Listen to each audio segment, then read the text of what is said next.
Our farm is just northeast of Dookie. We crop about 2,400 hectares.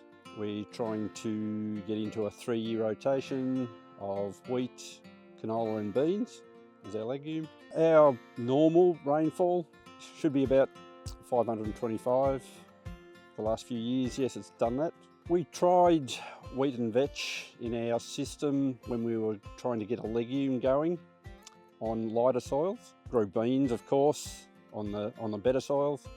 The lighter soils, we were struggling to get them to go the first year.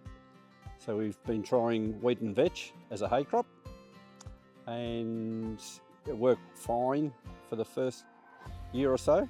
Then we ran into some wet springs. So it was quite challenging trying to dry hay, obviously. So our thought was to spray some vetch out in 1 year, just to, well, if the season was going to be wet, we could go back to a wheat crop. And we tried it a little area 1 year, and yeah, it seemed to work pretty well.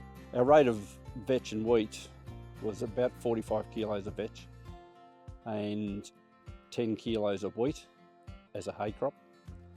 So there wasn't many plants of wheat in it. It was surprising how well it yielded. So the area that we sprayed out yielded just under 5 tonne. It was a pretty good spring. The normal wheat crops around the area were doing around the 8, so it was back a bit, but it still yielded quite well. Extremely good protein and huge grain. It was really big. So we did another strip in that area as well. The first strip that we sprayed out in August, and just to knock the vetch right down. The other strip was sprayed out in October after the wheat had flowered, and yeah, it didn't yield anywhere near the same. It was about 2.3 tonne. Look, it was just, I suppose it was just another option if we thought the spring was going to be too wet for hay or hay prices were down, that we could spray out the vetch and take it through to harvest. Was there a nitrogen boost the following year?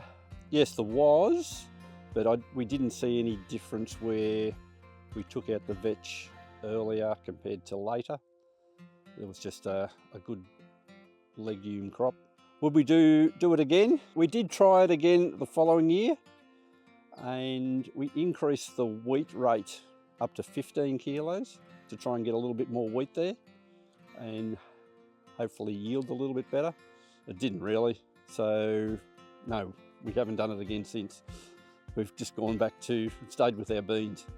Another trial that we tried with our vetch and wheat was we left an area in a paddock that did go to hay. We knocked it down, we sprayed it out, knocked it down flat on the ground and just left it. Went into wheat the following year and could not see any difference between where we brown manured and where we cut for hay. The following year it went into canola and it really stood out.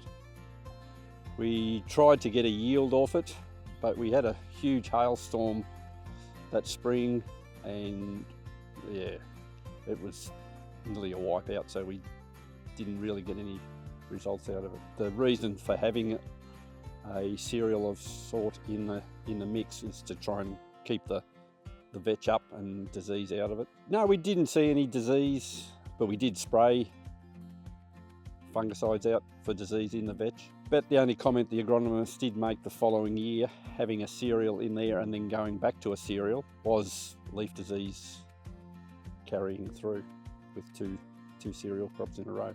But that could be fixed with going to canola, I guess. The challenges were controlling the vetch late, getting a 100% control. The second year that we did it, we weren't able to get that 100% control. And therefore the vetch seeded, and we've had to control it in future crops. So if we get back into, well, some drier seasons, normal seasons where you're prepared to take the risk on hay and you wanted to spray out some vetch, it definitely is not a failure. Financially at the end, did it stack up? Probably not, but it was an option.